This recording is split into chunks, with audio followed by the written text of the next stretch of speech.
राम महिपाल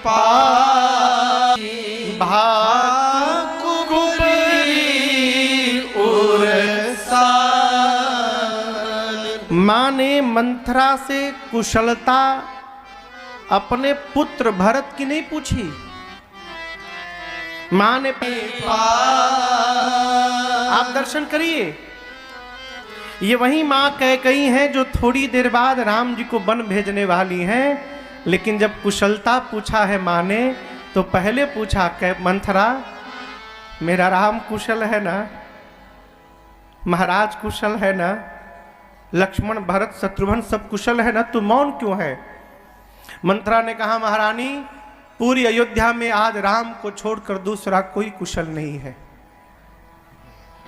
आपको नींद प्रिय है, दिन रात सोई रहती हैं आप, महाराज को अपने बस में जानती हैं, लेकिन आपने अपने पति महाराज के कपट का दर्शन नहीं किया है। कल प्रातः काल आपको पता नहीं महाराज राम को युवराज बना रहे हैं। जैसे चक्रवर्ती जी को कपटी कहा मंथरा ने, मां कैकेयी ने मारा एक चांटा उसको खींच के। मां ने कहा घर फोड़ी तेरी जिह्वा काट लूंगी मैं, तेरी हिम्मत कैसे हुई मेरे सौभाग्य पर लांछन लगाने की? ऐ मंथरा रोने लगी। मां को दया आई। मां ने कहा मंथरा तू कह रही है कि कल महाराज मेरे राम को युवराज बनाने वाले हैं। मंथरा यदि तेरी बात सत्य है ना तो मैं कहती हूं कल का दिन ही कैकेयी के जीवन का सबसे सुंदर दिन होने वाला है, मेरा राम युवराज बनेगा। मंथरा मैं करी प्रीति परीक्षा दे।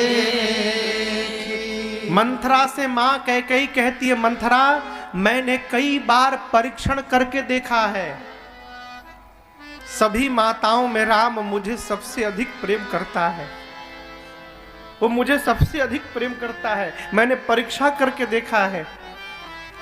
इस जन्म में तो मैं राम को जन्म नहीं दे पाई हूं। मन बार मुझे शरीर देना ना तो एक कृपा और करना, राम को मेरी कोख से जन्म देना और सीता को मेरी बहू बनाकर भेजना। मैं राम के अभिषेक में तुझे ये कष्ट क्यों है? अब यहां दर्शन करिए, मां कैकेयी के एक वाक्य से मंथरा को बल मिल गया। परीक्षण तभी करना पड़ता है पहले संशय होता है, बिना संशय का परीक्षण कोई लेने वाला, हमको प्रेम करते हैं कि नहीं करते हैं परीक्षा लो। मां कहती है मैं करी प्रीति परीक्षा देखी। मंथरा ने सोचा इसका मतलब पहले कभी संशय था, यानी कैकेयी जी के मति को पलटने का अवसर है, जगह है। संशय था तभी परीक्षण करना पड़ा, हथियार मिल गया हो। मां ने मेरे मुख में दो जिह्वा नहीं है कि मैं दोबारा बोलने जाऊंगी, एक बार बोलने का प्रयास किया तो आप मेरी जिह्वा काट रही थी। लेकिन एक बात कहूं, मुझसे आपका और भरत का अनहित देखा नहीं जाएगा। एक बात आपको बताऊं जो कर सकता है, आप महाराज को अपने बस में जानती हैं, पहले का समय नहीं है। महाराज आपको अधिक प्रेम करते थे, ये बात कौशल्या जी पचा नहीं पाई और उन्होंने महाराज को अपने बस में कर लिया। आपके पुत्र भरत को आपके मैके भिजवा दिया और समय पाकर राम के अभिषेक की तैयारी करा ली। आप बताइए इतनी बड़ी सूचना आपको एक दासी के मुख से मिलनी चाहिए? मैं शंकर की सौगंध लेके कहती हूं, भयउ पाख दिन सर कह दिया मंथरा ने, एक ना बन गई थी। यदि मेरे द्वारा आपको सूचना मिल रही है, इसके बाद मंथरा ने सैकड़ों सौतों की कथा सुनाई। भावी बस मेरे राम जी की इच्छा से मां कैकेयी मंथरा की बातों में आ गई। यहां देखिए, ये भी रघुनाथ जी की इच्छा है। माँ कैकेयी ने जो कुछ भी किया अपने मन से नहीं किया, राम जी के मन से किया। माँ कैकेयी कहती, ठीक कहती है तू मंथरा, मुझे भी कई दिनों से बुरे बुरे स्वप्न आते हैं। मैं अपने पुत्र को किसी का दास बनने नहीं दूंगी। मैं भरत को लेकर अपने मैके चली जाऊंगी, यहां रहूंगी नहीं। मंथरा ने कहा, मैके जाएं आपके शत्रु। मैंने ज्योतिषियों से दिखवाया है, गुनवाया है। ज्योतिषियों ने 3 रेखा खींच के बताया है मुझे कि राजा तो भरत ही बनेंगे। आप चिंता ना करिए, भरत ही राजा बनेंगे।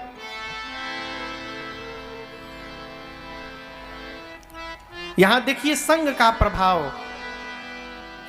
मां कैकेयी कहती हैं मंथरा से, मंथरा आज संसार में तेरे से बड़ा मेरा हित ऐसी कोई नहीं है। मैं कहती हूं, तू कह देगी, परं कूप तू बचन पर सकौ पूतपति त्यागी। मंथरा तू कहेगी तो मैं कुएं में कूद जाऊंगी, तू कह देगी तो मैं अपने पति और अपने पुत्र का भी त्याग कर सकती हूं। बता मैं क्या करूं। मंथरा ने कहा, महाराज के पास 2 वरदान आपके हैं ना, मांगहु आज जुड़ावहु छाती। मांग लीजिए। 2 वरदान मांगिए, एक में अपने पुत्र के लिए राज सत्ता मांग लीजिए और दूसरे में राम के लिए वनवास मांग लीजिए। लेकिन एक बात कहूं कैकेयी जी, जब तक महाराज राम की सौगंध ना खा ले तब तक मांगिएगा मत। राम सौगंध जब ले लें तभी वचन मांगिएगा। सिखाया जाइए कोप भवन में, मां सारे आभूषणों का त्याग करके, मलिन वस्त्र धारण करके और जाकर कोप भवन में बैठ गई। संध्या समय में, दिन में ही तो रचना बनी थी सवेरे, आज ही संध्या के बेला में महाराज सोचे कि चलकर ये सूचना सबसे पहले मैं कैकेयी को सुनाऊं।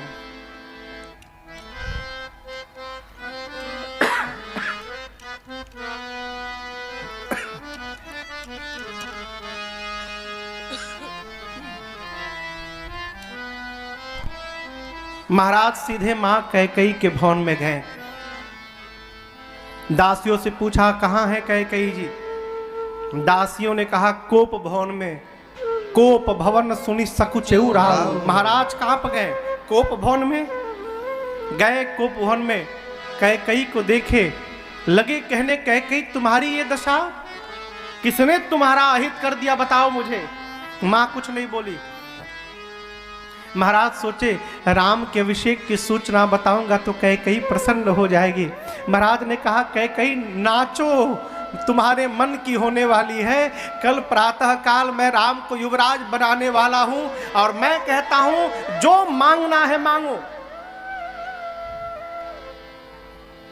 मां कहती है, मांगो मांगो कहते रहते हैं, मेरे 2 वरदान कब के बाकी हैं। महाराज ने कहा, अरे मैं बूढ़ा हो गया हूं, भूल गया था, आपने भी मुझे पहले कभी याद नहीं दिलाया। 2 क्या होता है, 4 मांग लो। महा ने कहा, 4 नहीं 2 चाहिए। चक्रवर्ती जी ने कहा, रघुकुल रीति सदा चली आई, प्राण जाई बरु बचन न जाई। वचन देता हूं, राम की सौगंध लेकर कहता हूं, कैकेयी आप जो मांगोगी मैं दूंगा आपको। महाराज ने सौगंध ले ली। जैसे महाराज ने सौगंध ली, मां कैकेयी उठकर बैठी और मां ने पहला वरदान मांगा, सुनहु प्राण प्रिय भावत जी का देहु एक बर भरत ही टीका। हे प्राण प्रिय, मेरे मन को जो भा रहा है, पहला वरदान यही मैं मांग रही हूं, आप राम के स्थान पर मेरे पुत्र भरत का राज तिलक करेंगे। अरे महाराज सुने तो कांप गए। और यहां दर्शन करिए, दूसरे वरदान को मांगते समय मां कैकेयी कांप रही है। मां ने अपने दोनों हाथों को जोड़ लिया। मांगऊं दूसर बर कर जोरी, पूर्व नाथ मनोरथ मोरे। मां ने दोनों हाथों को जोड़ लिया, कहा प्रभु मेरे मन के मनोरथ को पूर्ण करिए। महाराज तो कहां पर रहे हैं, अब क्या मांगेगी? मां ने कहा तापस वेश विशेष उदासी।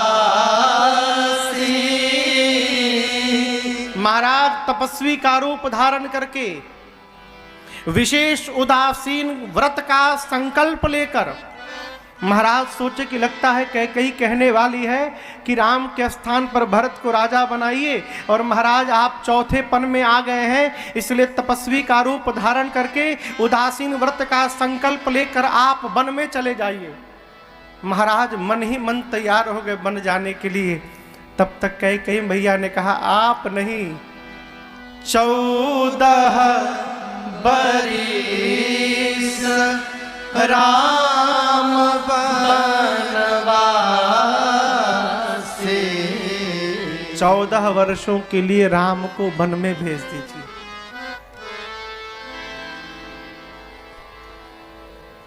हाथी जब बूढ़ा हो जाए, शरीर में बल न रहे, और उस हाथी के सामने जब गजराज आकर दहाड़ मारे ना, सिंह आकर दहाड़ मारे, तो जैसे हाथी दहल उठता है, कांप उठता है, महाराज कांपने लगे। गोस्वामी जी कहते हैं खड़े खड़े चक्रवर्ती जी गिर पड़े, अपने हाथ से अपने बाल को नोचने लगे, कहने लगे कैकेयी तूने क्या मांग लिया? मैं शंकर की सौगंध लेकर कहता हूं कैकेयी, राम और भरत दोनों मेरे नेत्र के समान हैं, मैंने जीवन में कभी दोनों में भेद नहीं किया है। आप कहती हो राम के जगह भरत राजा बन जाए, कुछ दिनों की मोहलत दे दो, भरत को बुलवाता हूं और तुम्हारे सामने राजा बना दूंगा। इसमें राम को भी आपत्ति नहीं है, मुझे भी आपत्ति नहीं है। आपत्ति किस बात की है कैकेयी? कि बरदूसर असमंजस मांगा। कैकेयी ये संभव है कि मणि निकलने के बाद सर्प व्याकुल नहीं होगा। ये संभव है कि जल से निकलने के बाद मछली मरेगी नहीं, जीवित रह जाएगी। लेकिन यदि राम मेरे जीवन से निकल के चला गया ना, तो दशरथ जीवित रह जाएगा। कैकेयी ये संभव नहीं है। राम के निकलते मैं तो कहता हूं तलवार लो और मेरे गले को काट दो, मेरे गर्दन को उतार दो, अपने हाथ से मार दो, लेकिन राम के वियोग में मुझे मत मारो कैकेयी। मां ने कहा देना है तो दीजिए। हसब ठुठाई फुलाऊ गालू, एक साथ नहीं होई वालू। महाराज एक साथ ठठाकर हंसना और गाल फुलाना ये दोनों संभव नहीं है। देना है तो दीजिए, नहीं देना है तो मना कर दीजिए, नहीं दूंगा। आप उस रघुवंश के हैं जहां के पूर्वजों ने वचन के लिए प्राण की आहुति दे डाली, और आप कहते हैं राम को न भेजो। मैं एक बात कहती हूं, हो तप्रात मुनि वेश धरी जौन राम बन जाहि, मोर मरण राउर अजस नृप समुझिय मन माहि। कल प्रातः काल सूर्योदय के समय तक यदि राम बन नहीं गया तो मैं कहती हूं मैं प्राण का त्याग करूंगी और आपको कलंक लगेगा। अब आप निर्णय करिए, राम यदि बन जाएगा तो आप मरेंगे, नहीं बन जाएगा तो सवेरे मैं मरूंगी। महाराज बन गया आप मरेंगे, मुझे कलंक लगेगा, नहीं जाएगा मैं मरूंगी, आपको कलंक लगेगा। यदि मुझे कलंक लगा तो मैं घर के भीतर जी लूंगी, आपको कलंक लग जाएगा तो घर के बाहर कैसे मुख दिखाएंगे।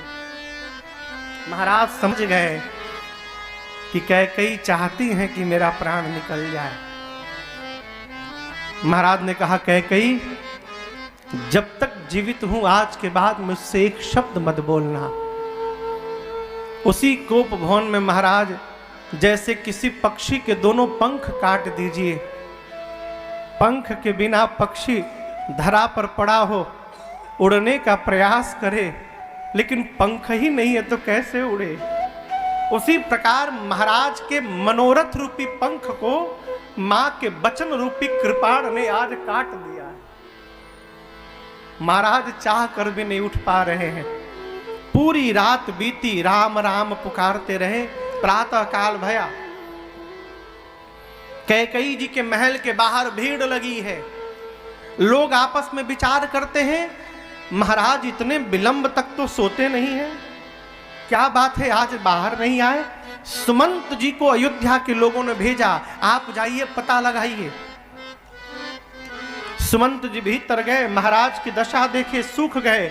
कैकेयी मां को देखे, मां ने कहा, मैं कुछ नहीं जानती हूं, पूरी रात राम राम राम राम रटे हैं। सुमंत शीघ्र राम को बुलाकर आप लाइए। सुमंत जी गए। रघुनाथ जी अभी नहाए नहीं थे, जग सो के उठे थे बस। सुमंत जी उसी रूप में राम जी को लेकर गए। अयोध्या वासियों ने रघुनाथ जी का स्वरूप देखा। अयोध्या वासी लगे विलाप करने, ये क्या देख रहा। राम जी गए,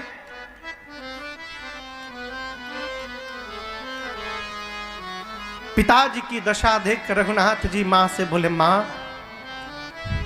पिताजी की ये दशा, मोहिकहु मातु तात दुख कारण। मां ने राम जी को पूरा वृत्तांत सुना दिया। कैसे कैसे मां ने 2 वरदान मांगे, क्या वरदान मांगे और वरदान सुनने के बाद महाराज ने क्या क्या कहा है, मां कैकेयी ने सब सुना दिया।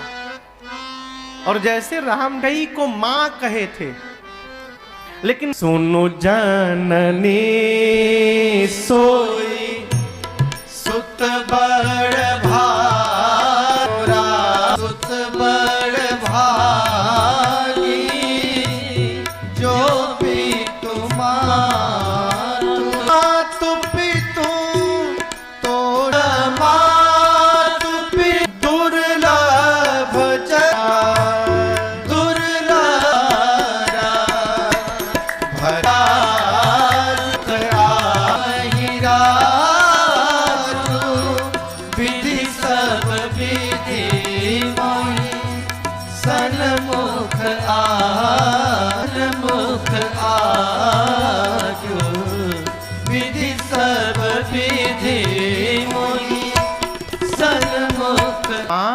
हे जननी, वो पुत्र बड़भागी है मां जो अपने माता पिता के चरण में नहीं। सवेरे उठो पांव छू के प्रणाम कर लो, रात को सोने जाओ पांव छू के प्रणाम कर लो, जब मिले पांव छू के प्रणाम करो, बात एक भी न मानो। माई बाप वचन में प्रेम करने के बाद एक एक आज्ञा का पालन करना पड़ेगा जीवन में, और ये बड़ा है। जिस संतान ने अपने आचरण से, अपने विचार से, अपने व्यवहार से, अपनी बोली से, अपनी रहनी से अपने जन्म देने वाले माता पिता को संतुष्ट कर दिया है, वो संतान जन्म देने वाले माई बाप को संतुष्ट किया जाए। माई बाप पहले, भगवान बाद में। यदि एक साथ माता पिता और भगवान दोनों खड़े हो जाएं तो भगवान को छोड़िए, माँ बाप के चरणों में प्रेम करिए, भगवान दौड़े दौड़े आपके पीछे आएंगे। उदाहरण देखना हो तो महाराष्ट्र में जाइए, पंढरपुर में विठ्ठल भगवान है, वहां उनका नाम है इट्टल भगवान। इट्टल, इट्टल का बिगड़ते बिगड़ते विठ्ठल हो गया। वहां एक उनके भक्त थे, माता पिता के परम भक्त। एक दिन भगवान भक्त के घर गए, दरवाजे पे खड़े हो गए। भक्त भीतर माता पिता की सेवा कर रहे थे। भगवान विट्ठल ने कहा मैं आया हूँ। भक्त ने पूछा कौन हो? तो तुम्हारा भगवान हूँ। भक्त ने कहा मैं अपने भगवान की सेवा में हूँ। भगवान हो तो क्या हुआ, खड़े रहो वहां। नहीं गया भक्त, भगवान दरवाजे पे खड़े हैं। भगवान ने कहा पांव जल रहा है मेरा। भक्त जिस ईंटे पर बैठकर माता पिता की सेवा कर रहा था वही ईंट उठाया और दरवाजे की तरफ फेंक दिया। कहा इस पर खड़े हो जाओ। भगवान वही भक्त के दरवाजे पर ईंटे पर खड़े हुए और खड़े हो गए, रह गए। वही उनका नाम इट्टल भगवान पड़ा। आज भी मंदिर है, दर्शन करिएगा। ये क्या है? माता पिता की सेवा का परिणाम है। रघुनाथ जी कहते हैं मां, जिस पुत्र ने अपने माता पिता को संतुष्ट कर दिया वो पुत्र संसार में दुर्लभ है। दुर्लभ जननी सकल संसार। मां, मेरा छोटा भाई राजा बनेगा। मां, मैं बड़ी सोच में था कि 4 भाइयों में मैं बड़ा हूं, पहले से ही अपने भाइयों से ऊंचा हूं। राजा बन जाता मां तो और ऊंचा हो जाता, मेरे में और मेरे भाइयों में दूरी बढ़ जाती मां। लेकिन तूने मेरा सारा काम बना दिया। मैं तो बड़ा हूं ही, अब मेरा छोटा भरत भी राजा बनेगा तो मेरा भरत भी बड़ा हो जाएगा। मां, आपने दोनों भाइयों के बीच की दूरी को कम कर दिया। मां, आपने सब प्रकार से मेरा काम कर दिया। लेकिन इतनी सी बात को लेकर पिताजी को इतना कष्ट है, ये ऐसा हो नहीं सकता। मां, कहीं मेरे से कोई अपराध तो नहीं हो गया है मां, जिसके कारण पिताजी उसको बर्दाश्त नहीं कर पाए और उनकी ये दशा हो गई है। जब राम जी ये बात बोले कहीं मेरे से कोई अपराध तो नहीं हुआ, कई जी बोली राम तुम अपराध जोग नहीं ताता। राम, तुम्हारे में अपराध करने की पात्रता नहीं है। मैं जानती हूं कि मेरा राम अपने आचरण से माता पिता भाई सखा सबको सुख प्रदान करता है। मैं तो एक बात कहूंगी राम, तुम्हारे पिता जीवन के चौथे पड़ाव में हैं। पुत्र को जीवन भर ऐसा ही कर्म करना चाहिए कि कीर्ति में कलंक न लगे। राम जी तुरंत पिताजी से प्रणाम किए। महाराज मूर्छित अवस्था में थे। रघुनाथ जी ने प्रणाम किया। सुमंत जी ने कहा सरकार, आपके राम आपको प्रणाम कर रहे हैं। राम शब्द मानो संजीवनी की तरह महाराज के कानों में गया। महाराज तुरंत उठे, रघुनाथ जी को हृदय से लगाकर और लगे महाराज रोने। मन ही मन कहते हैं आशुतोष तुम अवधर दानी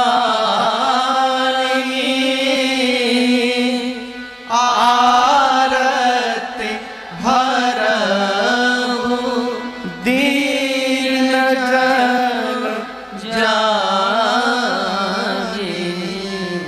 मन में दशरथ जी कहने लगे हे आशुतोष, हे भगवान शिव, आप आर्त व्यक्ति के आर्त का हरण करने वाले हैं। उसी आर्त भाव से आज ये दशरथ आपसे एक बात कहना चाहता है। प्रभु, संसार के जितने पिता आज तक आपकी पूजा किए होंगे, सभी पिता आपसे एक ही बात कहते होंगे कि हे बाबा ऐसी कृपा करिएगा कि हमारी संतान हमारी आज्ञा का पालन करे। लेकिन प्रभु, मैं एक ऐसा अभागा बाप हूँ जो आपसे प्रार्थना करता हूँ, आप कृपा करिए आज मेरी संतान राम मेरी आज्ञा का पालन न करे। प्रभु, राम मेरी आज्ञा छोड़कर अयोध्या में ही रह जाए। महाराज लगे विलाप करने। रघुनाथ जी ने चक्रवर्ती जी को संभाला। कहा पिताजी, कुछ दिनों की बात है, 14 वर्ष कैसे निकल जाएंगे पता नहीं चलेगा। आप व्यर्थ में चिंता करते हैं। रुकिए, अभी माँ को प्रणाम करके आता हूं और वन में जाता हूं। राम जी तुरंत उठे, पहुंचे माँ कौशल्या के पास। माँ देखी राम जी को तो नाचने लगी। माँ को कुछ पता नहीं है। माँ ने कहा, राम अब तक तुम स्नान नहीं किए पुत्र, पिताजी राह देख रहे होंगे। लाला शीघ्र स्नान करो, पिताजी के पास जाओ, तुम राजा बनने वाले हो ना। राम जी ने माँ को गोद में बिठाया। माँ की गोद में राम जी स्वयं बैठे। कहे, माँ आपको कुछ नहीं मालूम? माँ ने कहा, मालूम है ना, तुम राजा बनोगे। राम जी बोले, राजा तो बनूंगा मैं माँ, लेकिन और आपको कुछ नहीं मालूम? तो क्या हुआ पुत्र? राम जी ने कहा, माँ रात भर में पिताजी ने धर्म का विचार कर लिया है। माँ बोली, मैं समझी नहीं। राम जी बोले, ये बताओ माँ, जंगल बड़ा है कि अयोध्या बड़ी है?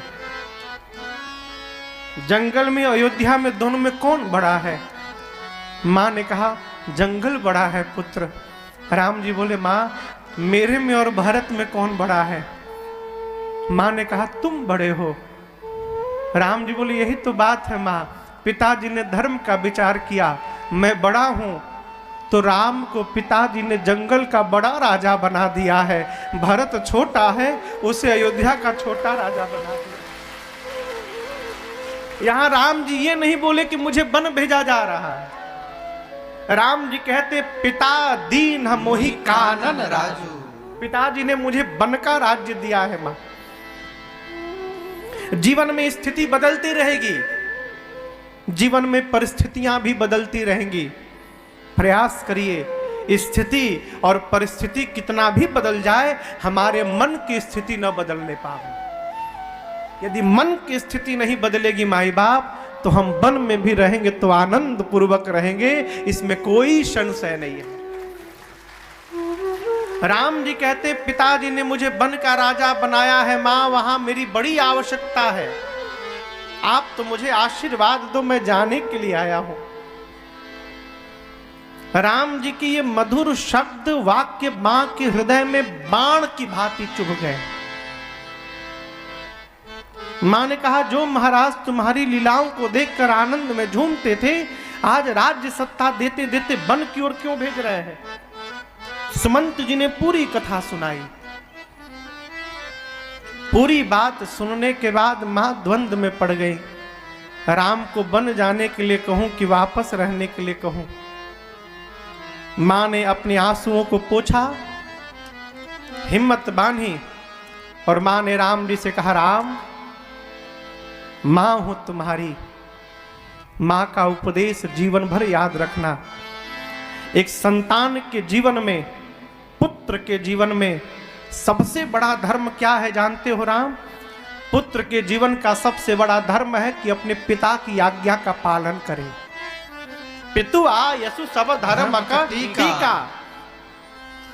लेकिन एक बात कहूंगी राम, यदि केवल तुम्हारे पिताजी ने तुमको वन जाने के लिए कहा है, केवल पिताजी ने, तो मां का स्थान पिता से भी ऊपर होता है। मैं कहती हूं कि मेरा राम वन में नहीं जाएगा। परंतु राम, यदि तुम्हारे पिताजी के साथ साथ तुम्हारी मां कैकेयी ने भी वन जाने के लिए कह दिया है लाल, यदि मां ने कह दिया है पुत्र, तो मां की बात मानकर अवश्य वन में चले जाना। मां की बात मानकर बन जाओगे ना, तो वो वन ही तुम्हारे लिए अयोध्या जैसा बन जाएगा पुत्र, यहां कदापि मत रहना। मां ने कह दिया तो अवश्य जाना। अब आप इस बात की कल्पना कर सकते हैं कि मां कौशल्या ये बोल रही है।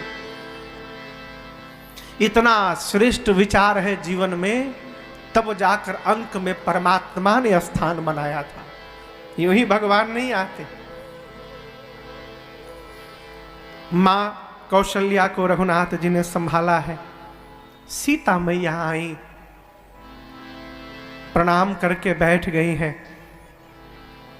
यहाँ गोस्वामी जी कहते हैं, जानकी जी दाहिने पांव के अंगूठे के नाखून से धरती को सामने सासु मैया है, पति देव है, उन सबके सामने बोल नहीं पा रही हैं सीता जी, तो नाखून से धरती कुरेद के अपनी बात कह रही हैं अपनी माँ से, माँ प्रभु बन जाने वाले हैं, मेरा भी जाना तय हो गया है माँ, लेकिन ये नहीं तय हो पाया है कि क्या जाएगा। जाना तो तय है, क्या जाएगा ये तय नहीं हुआ है। माँ यदि प्रभु ले करके जाएंगे तो मैं जाऊंगी, प्रभु छोड़ के जाएंगे तो मेरा प्राण जाएगा। माँ ये तो निश्चित है कि जाना है, ये नहीं पता चल पा रहा कि तन प्राण की केवल प्राण, उनके साथ मैं जाऊंगी कि मेरा प्राण जाएगा, कुछ पता नहीं। मां राम जी ने सीता जी को समझाया, जानकी जी वन बड़ा भयानक है, हिंसक पशु हैं, कंकड़ीले मार्ग है, घनघोर वन है, तुम कितनी सुकुमार हो, आप वन के लायक नहीं है। मां ने कहा, प्रभु मैं वन के लायक नहीं हूं, आप बन के लायक हैं। मैं सुकुमारी क्या आप बन जोगो, तुम ही उचित तप मौका भोगो। मैं सुकुमार हूं, आप बन के योग्य हैं। एक बात कहूं नाथ, जीवन में सब साथ में हो, बेटा बेटी, भाई बहन, सास ससुर, माता पिता, हित नात सब हो, केवल पति साथ न हो नाथ तो सबका होना न होने के बराबर होता है। प्रभु जिस प्रकार जल के बिना नदी का कोई अस्तित्व नहीं है, प्राण के बिना शरीर का कोई मोल नहीं है, उसी प्रकार प्रभु आपके बिना सीता का कोई अर्थ नहीं है ना।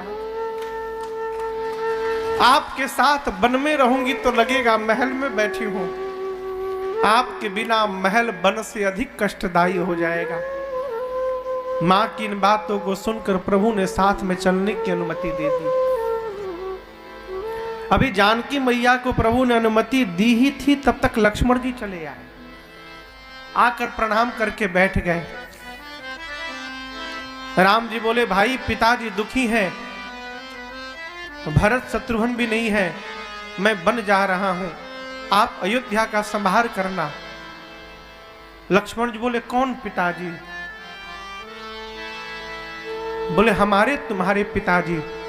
लक्ष्मण जी बोले, आपके होंगे, मेरे नहीं है। राम जी बोले, तुम्हारे पिताजी कौन है? लक्ष्मण जी बोले, प्रभु तुम ही मेरी नैया किनारा, तुम ही हो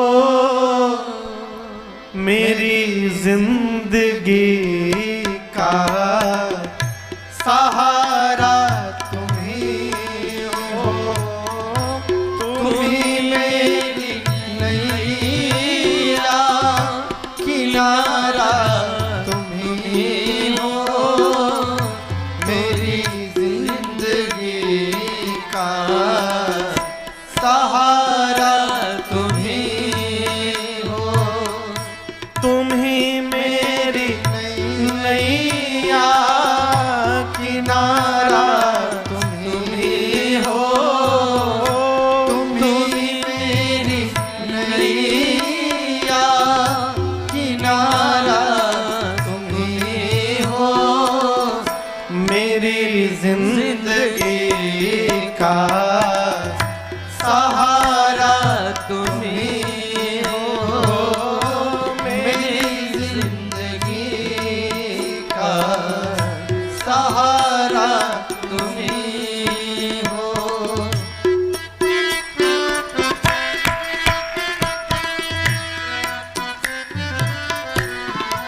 सूर्य बनकर चमकते हो प्यारे, तुम ही सूर्य बनकर चमकते हो प्यारे, तुम ही बिजली बनकर कड़कते हो प्यारे, तुम ही बिजली बनकर कड़कते हो प्यारे।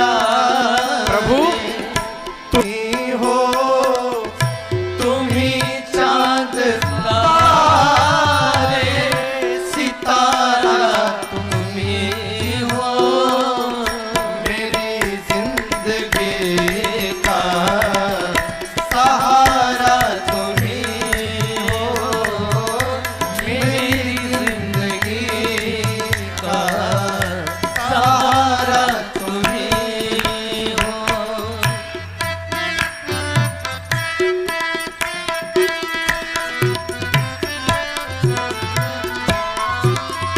तुम ही पुष्प बनकर महकते हो प्यारे, तुम ही पुष्प बनकर महकते हो प्यारे, तुम ही बिजली बनकर कड़कते हो प्यारे, तुम ही बन के बादल बरसते हो प्यारे, तुम ही बन के बादल बरसते हो प्यारे, नदी सिंधु सागर की धारा तुम ही हो, नदी सिंधु सागर की धारा तुम ही हो, मेरी जिंदगी का सहारा